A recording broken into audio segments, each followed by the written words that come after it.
Bonjour, chers téléspectateurs. Nous sommes encore de retour aujourd'hui dans la chaîne Espace Vert. Donc, je voudrais vous montrer encore la poursuite ou bien la suite de nos activités concernant le verger. Donc, il y a une vidéo que j'avais postée il y a de cela, je pense maintenant, donc 2 mois ou 1 mois à peine. Donc c'était juste pour vous montrer la deuxième partie du verger ici qui est seulement aménagé l'année passée seulement. Bon, ça n'a même pas encore fait une année. Donc environ vers la fin de la saison des pluies. Donc je m'étais arrêté ici un jour sur une vidéo pour vous montrer que faute d'un système d'irrigation adéquat, donc on avait vu que les citronniers là qui ont tout juste une année donc tardaient à se relever puisque il manquait d'eau, mais à pareil moment donc le problème là est résolu. Donc nous avons amené ici une racole, pardon, qu'on utilisait. Et donc, ce qui a fait que chaque fois, presque chaque 2 ou 3 jours, il y a arrosage. Donc, ce qui veut dire que si vous regardez bien. Donc, et aussi, j'avais dit dans cette vidéo que les animaux, les chèvres, donc, sont entrés. Donc, on fait une expédition ici à plusieurs reprises. Donc, ils ont mangé vraiment presque tout. Il ne restait plus presque les tiges, mais avec la détermination donc et que je préconise à mes amis et éleveurs et agriculteurs, donc la détermination, parce que si c'était pas la détermination en ce moment-là, donc j'avais déjà abandonné ici. Donc ce pied-là est mort. Donc je pense peut-être un problème fongique sur le sol ou bien manque d'arrosage, je ne sais pas, mais en tout cas, lui, il a déjà abandonné. Il nous a abandonnés. Donc, il reste maintenant les pieds là. Aujourd'hui, moi et mon collaborateur Mamadou Barry, donc il m'a vraiment demandé à ce qu'on essaie d'enlever, de sécuriser encore. J'avais dit il fallait qu'on sécurise ici. Donc, depuis la saison des pluies, vraiment, je me suis évertué à, comme je l'avais montré dans cette vidéo, vous m'excusez, il y a beaucoup de vent. Donc aujourd'hui, ces 3 derniers jours, il y a beaucoup de vent. Donc j'avais acheté, comme je l'avais dit dans l'autre vidéo, ce premier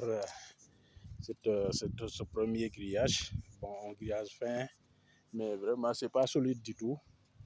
Donc le même fournisseur m'avait demandé qu'il a vu quelque part des toiles. Donc une toile qu'on vend et qui peut servir aussi pour essayer de couvrir. Ça va couvrir de la vue des animaux pour qu'ils ne tentent pas d'entrer. Aussi, ça cale aussi le vent, une sorte de brise-vent. Et troisièmement, ça va sécuriser aussi. Mais par la suite, si on regarde de l'autre côté, donc je vais essayer de poursuivre, si on regarde de l'autre côté, vous allez juste vous rendre que avec les vents violents de ces 3 derniers jours, vraiment, la toile là aussi s'est complètement déchiquetée, s'est déchirée. Donc, et ça m'a vraiment encore fait des soucis. Donc, les chèvres commencent encore à entrer, mais le partenaire m'a vraiment suggéré que, puisqu'il est dans la brousse ici, il ne rentre pas, il passe la journée. Donc, il dit que vraiment c'est un peu difficile de garder comme ça les animaux. Bon, le matin, on a voulu programmer ça, mais puisque c'est urgent, il dit aussi notre mindset, le mindset là qui est important aussi au-delà de la détermination d'aller jusqu'au bout de ce que l'on fait. Mais l'autre mindset, c'est de ne pas attendre à demain. parce que je voulais lui dire, est-ce qu'on programme ça dimanche, ce qui fait que les enfants seront disponibles, que les enfants vont à l'école, ils seront disponibles peut-être le dimanche ou samedi. Mais après, bon, on s'est dit que il ne faut pas remettre à demain. Il ne faut pas remettre à demain, donc il faut tout simplement faire le travail. C'est difficile. Nous sommes aujourd'hui ce mardi 22, j'espère bien. Et il fait actuellement très chaud parce que nous sommes, nous sommes à 11h30. Donc 11h30, donc que je suis en train de lancer cette vidéo. Donc, et je disais que voilà maintenant le deuxième type de grillage. Donc le grillage là maintenant est vraiment solide. On ne passe plus par ici. Donc c'est plus solide, c'est plus rigide aussi. Donc voilà. Maintenant, il y a aussi à côté cette plante-là, je ne sais pas comment on l'appelle en français, le nom scientifique, mais en sérère, on l'appelle ndamol. Donc, c'est ça qu'on avait fait au début.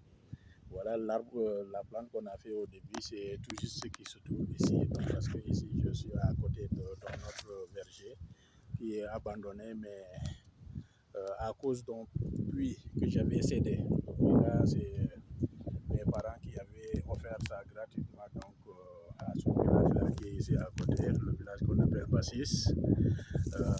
Et aussi les gens de chez moi là-bas de l'autre côté Senghor, donc c'est pas loin l'un l'autre. Donc on avait offert ça à ces gens du village-là qui n'avaient pas beaucoup d'eau, qui avaient un problème d'eau. En ce temps-là, j'étais encore petit, mais ça fait vraiment beaucoup d'années. Maintenant, en clôturant, bon, mon frère aussi m'avait suggéré de ne pas mettre ça à l'intérieur de mon terrain, puisque comme c'était déjà cédé, voilà, donc j'ai jugé nécessaire de ne pas l'introduire dans mon jardin. Peut-être que dans le temps, on pourrait peut-être l'utiliser, le puits est juste ici à côté. Donc voilà, c'est ça.